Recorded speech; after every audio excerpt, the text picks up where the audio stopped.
주님께서 여러분과 함께 루카가 전한 거룩한 복음입니다. 그때 예수님께서 제자들에게 말씀하셨다. 너희는 허리에 띠를 메고 등불을 켜놓고 있어라. 혼인잔치에서 돌아오는 주인이 도착하여 문을 두드리면 곧바로 열어주려고 기다리는 사람처럼 되어라. 행복하여라. 주인이 와서 볼 때 깨어있는 종들. 내가 진실로 너희에게 말한다.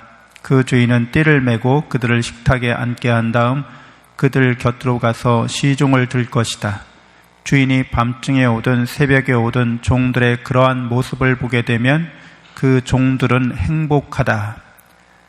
주님의 말씀입니다.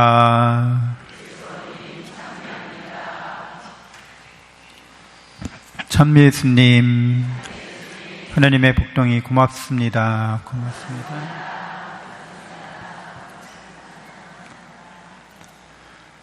네, 신부나 수녀에게 이제 믿지 않는 사람들이 이제 독신 생활을 하는 걸 보면 이런 질문들을 하곤 하죠.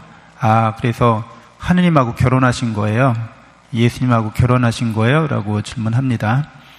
오늘 예수님이 혼인잔치에서 돌아오는 주인과 종에 관한 비유 이야기를 하시는데, 혼인잔치는 사랑으로 계약을 맺고 이제 둘이 남과 여가 한 공동체를 이루는 거죠. 이제 같이 운명 공동체가 되는 거죠. 그래서 하느님과 결혼하셨어요? 라는 질문, 그러니까 하느님과 사랑의 계약을 맺었는지, 그래서 운명 공동체가 됐는지를 질문하는 거죠. 근데 그런 질문을 사실은 우리 모두에게, 그리스도인들에게 다 적용이 되는 거죠. 그러니까 여러분들은, 세례받은 그리스도인들은 다 하느님과 결혼 계약을 맺은 사람인 거예요. 그렇죠. 여러분 다 남편, 아내분이 다 계시지만 사회적 혼인 계약을 맺은 거죠. 근데 영적으로 여러분이 누구랑 혼인 계약을 맺으신 거예요? 하느님과. 그래서 그 혼인 계약이 이루어졌어요. 누가 그 혼인 계약을 이루어 주신 거예요? 예수님이. 그렇죠. 왜? 예수님은 하느님, 참 하느님이시면서 참 사람이셔서 하느님과 사람 사이에 사랑의 혼인 계약을 당신의 온전한 삶으로 다 이루어 주신 분인 거죠. 그래서 우리가 예수님을 통해서 우리도, 예수님도 사람, 우리도 사람, 그러니까 우리 사이의 대표자로서 예수님이 하느님과 혼인계약을 완전히 이루셨어. 그래서 우리도 그 혼인잔치에 참여한 사람들이 된 거죠. 우리가 하느님이 나를 사랑하듯이 내가 하느님을 사랑하진 못해요. 혼인의 계약에 따르면 우리가 서로 온전하게 사랑해야 되는데 우린 그렇게 하진 못하지만 우리 모든 인간의 대표이신 예수님이 그렇게 해주신 거예요. 그래서 같은 인간으로서 우리도 혼인계약의 모든 은총을 그냥 다 무상으로 받는다는 거죠. 여러분, 이렇게 세례를 받은, 그래서 예수 그리스도의 사랑의 계약에 참여한 사람들은 그 예수님을 통해서 하느님의 사랑을 온전히, 그 사랑과 은총을 온전히 다 받아 누리는 사람들이 되는 거죠. 그 혼인잔치에서 돌아온 주인을 맞이하는 종도 혼인잔치의 그 축복과 은총을 받게 됩니다. 그래서 주인이 시중을 들어준대요. 이게 원래 역할이 바뀌게 된 거잖아요. 원래 종이 주인의 시중을 들어야 되는데 주인이 종의 시중을 들고 있어요. 이게 사랑의 혼인계약 잔치에서 온 은총입니다. 오늘 우리 본기도 때 우리가 하느님을 잘 섬기게 해주십시오라고 기도했잖아요. 근데 여러분이 하느님을 잘 섬기시나요? 여러분의 삶에서 하느님을 얼마나 섬기고 계세요? 사실은 하느님을 섬기기는커녕 하느님이 하시는 일을 좀 성가시게 하는 거지. 이게 좀 우리가 좋은 뜻에서는 이런 거죠. 애들이 엄마가 집안일 하는데 꼬맹이가 엄마 도와줄게 그러면서 뭘 이렇게 투닥투닥 하는데 번거로워. 막 이렇게 청소 도와준다고 그러는데 막 오히려 막 어질러 펴놓을 수도 있고, 설거지 도와준다고 했다가 뭐 잘 씻지도 않고, 애 입장에서는 뭐 열심히 한 거죠. 괜찮은 거죠. 하느님 그 엄마 입장에서는 가만히 있는 게 도와주는 거야 이렇게 말하고 싶어도 그럼 얘가 어때요? 상처받잖아요. 나름대로 내가 엄마를 사랑해서 열심히 하려고 그러는 건데 됐고 넌 가만히 있는 게 도와주는 거야. 저리 가 있어. 이렇게 하지 않잖아요. 보통 그래 아유 잘했어 고마워 이렇게 얘기하고 또 따로 또 다 하시는 거죠. 그래서 우리가 하는 봉사가 하느님을 이렇게 섬겨드리는 거라고는 하지만 실제로는 하느님께서 다 이렇게 하시는 거예요. 다 하시는 거고 우리는 그렇게 미약하고 부족하게 사랑으로 뭔가 봉사하는 것일 뿐입니다.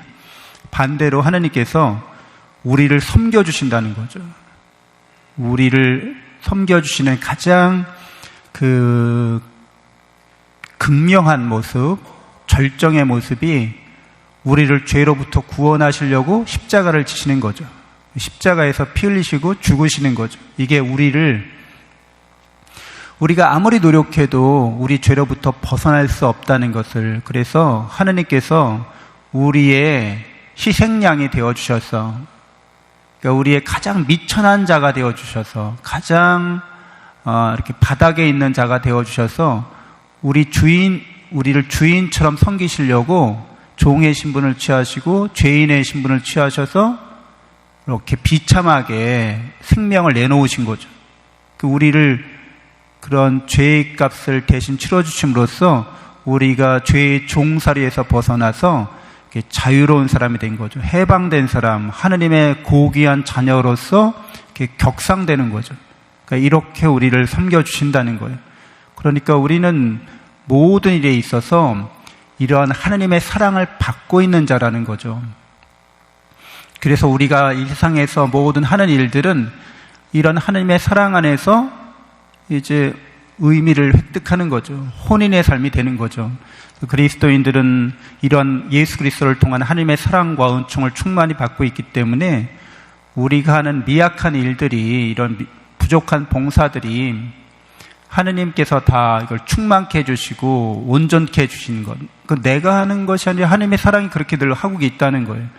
그래서 우리들도 하느님을 위해서 이렇게 뭔가 준비하고 뭔가 우리가 이렇게 행동하고 실천하는 것들이 완전하고 또 온전하지는 않지만 그렇게 서로를 예수님을 따라서 섬기려고 하고, 특별히 이제 고난과 역경과 시련에 처할 때 삶에 그런 어둡거나 또 아주 힘들거나 이런 시기가 있기 마련이죠. 근데 예수 그리스도께서 우리를 사랑하셔서 십자가의 길을 걸어가시잖아요. 사랑으로 그 고난과 역경과 시련을 묵묵히 견뎌내시고 이겨내시는 거죠. 그러니까 이게 사랑의 혼인계약을 맺은 사람들 사이에서는 고난과 역경과 시련이 그 사랑의 진실성을 드러나게 합니다. 여러분들 부부 사이에서 서로 이렇게 힘들고 어려운 시기를 같이 견뎌나가는 거, 남편을 격려하고 아내를 이렇게 보듬으면서 그리고 힘들고 어려운 걸 상호 같이 노력하면서 이겨낼 때 그 부부의 사랑의 진실성이 드러나잖아요. 그러니까 우리는 힘들고 어려운 시기에 하느님의 사랑을 언제나 충만히 받고 있어서 하느님 나라가 이미 내 거예요. 여러분들 하느님이 나의 것이 되신 거예요. 그래서 힘들고 어려운 시기에 내가 하느님에 대한 사랑을, 그런 시기만이 우리를 증명해 줄 수 있습니다. 좋을 땐 다 좋은 거죠. 네. 잘 나갈 땐 다 친구들도 많고 주위에 사람도 많은 거죠. 진실한 사랑은, 진실한 우정은, 또 진실한 나의 그런 사람들은 반드시 함께 고난을 겪습니다. 여러분, 우리가 모두 고난과 역경을 시련을 당할 때 예수 그리스도를 따르는 삶이 되기 때문에 그것도 우리에게 참 은총이 되고 축복이 됩니다. 그것은 사랑의 약속에 대한 그런 깨달음과 의식이 있는 사람에게만 적용이 됩니다. 그러니까 우리 인생이나 삶이, 이 세상이 하나님의 사랑 안에서 이렇게 우리가 살고 있다고 하는 아주 근본적이고 아주 기본적인 사실과 진실에 대한 굳건한 믿음인 거죠. 그래서 우리는 언제나 하나님의 사랑 안에서 기뻐하고 또 희망을 갖고 우리의 모든 어려움들을 잘 이겨내가는 것, 그게 오히려 이제 하나님께 시중드는 거죠. 그리고 하나님께서 늘 우리와 함께하고 계시기 때문에 우리가 그런 것들을 반드시 이겨낼 거라고 믿습니다. 잠시 눈을 감고 묵상하겠습니다.